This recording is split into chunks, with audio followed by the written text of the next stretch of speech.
Laurence, I wanted to touch base with you. Some contract news. Charles Leclerc re-signed with Ferrari beyond the 2024 season.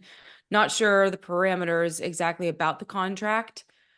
I would say overall, this has been a happy marriage with a lot of ups and downs for Charles Leclerc and the Ferrari. What was your immediate reaction to the news? Yeah, I think that's a fair assessment of Charles' time at Ferrari. There's certainly been plenty of downs, but of course it is still one of the most desired seats in motorsport to drive for Ferrari, even when they're not winning, just because of the history that goes with that team. And so this contract, yeah, it's very vague.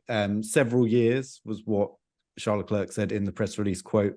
Gazzetta dello Sport at the end of last year had said it was a 5-year contract, which seems likely. Certainly if it runs to its full extent, it may be, say, 3 years with options or something along those lines. So I think what we can safely assume is that Leclerc is at 26 is committing a large part of the rest of his career to Ferrari, having basically been there his whole career. Of course, he started at Alfa Romeo, Sauber, whatever we want to call that team, in 2018, then moved straight to Ferrari. But he'd been a part of the Ferrari Driver Academy since 2016, and his ties to that team go even further back because his godfather Jules Bianchi was lined up to go to Ferrari, and of course Bianchi died after as a result of his accident in Suzuka in 2014, and it was often seen that Leclerc kind of took over a lot of Bianchi's career path and has gone with it. So I think the connection there was so strong, and also with Fred Vasseur there, who Leclerc's been, very close with for a long time,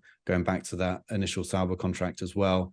It does make sense. It all kind of knits together, and I think we would have been incredibly surprised if there was any other, if he was going anywhere else, including the likes of Red Bull. Obviously, Mercedes have their drivers sewn up for another year anyway. So yeah, we would have been very surprised if this didn't come about. But I think it's good. It does obviously remove one piece from the puzzle of the driver market going into next year.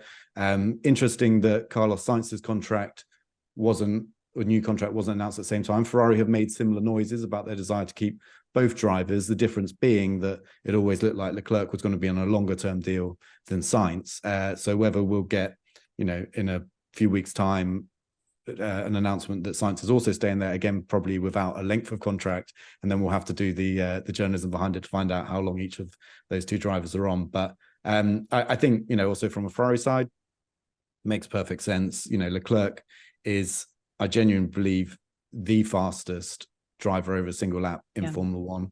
And I think, while he does make occasional mistakes in races, I don't think he's quite the complete package that Max Verstappen and Lewis Hamilton are. He's not far off. And given the available drivers, we know that Hamilton has a contract through to 2025. I think it's very unlikely now that he would end his career at Ferrari. Max Verstappen has a contract through to 2028.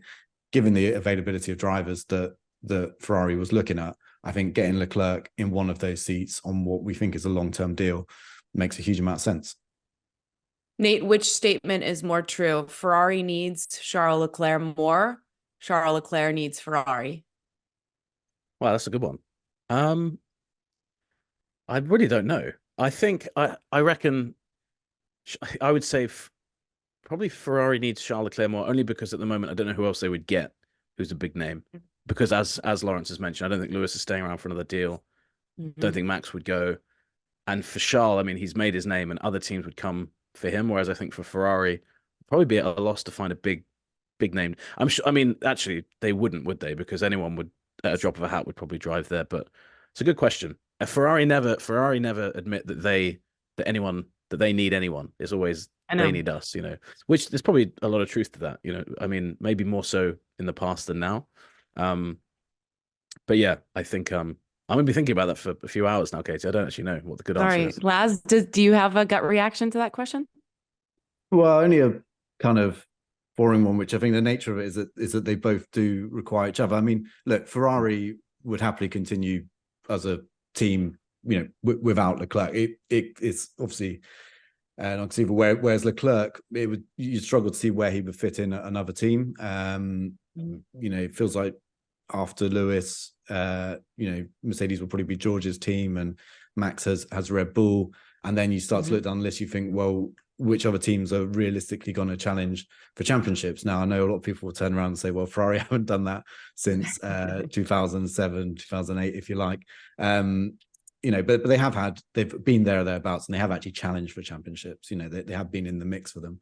So I think, I think Ferrari, they don't need Leclerc, but I think of the available options, he was definitely the best one. And I completely understand why the two of them have come together and been so happy to continue this deal that they're on, even though, as you mentioned at the very start of this segment, the history of Leclerc and Ferrari is a bit of a tragic one in some senses, in terms of lost opportunities and wasted talent and not getting the team where it needs to be. But I think if you look at the progress Ferrari made last year as well, there's, albeit from quite a low starting point, there is a reason for Leclerc to believe that team can actually challenge for championships. I think Fred Vasseur has changed a little bit of what's going on behind at Ferrari. Undoubtedly, there's a huge amount of work that still needs to be done to challenge Red Bull, considering how good they are, or good they've been in the last 2 years, and of course Mercedes based on the last 8 or 9 years. But there's a feeling that it could still happen. And so I think for Leclerc, that's the best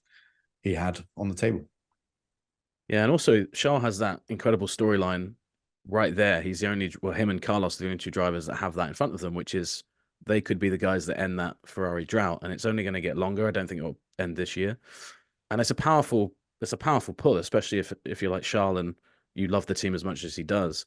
And I think going to another team, obviously he's not going to ever turn down winning a championship, but the pull of being the guy to win it with Ferrari, I think, is huge, and that must have weighed on him as well, because you don't want to leave and then see someone else do that when you've been kind of the chosen one for, what is it, like 6 years now?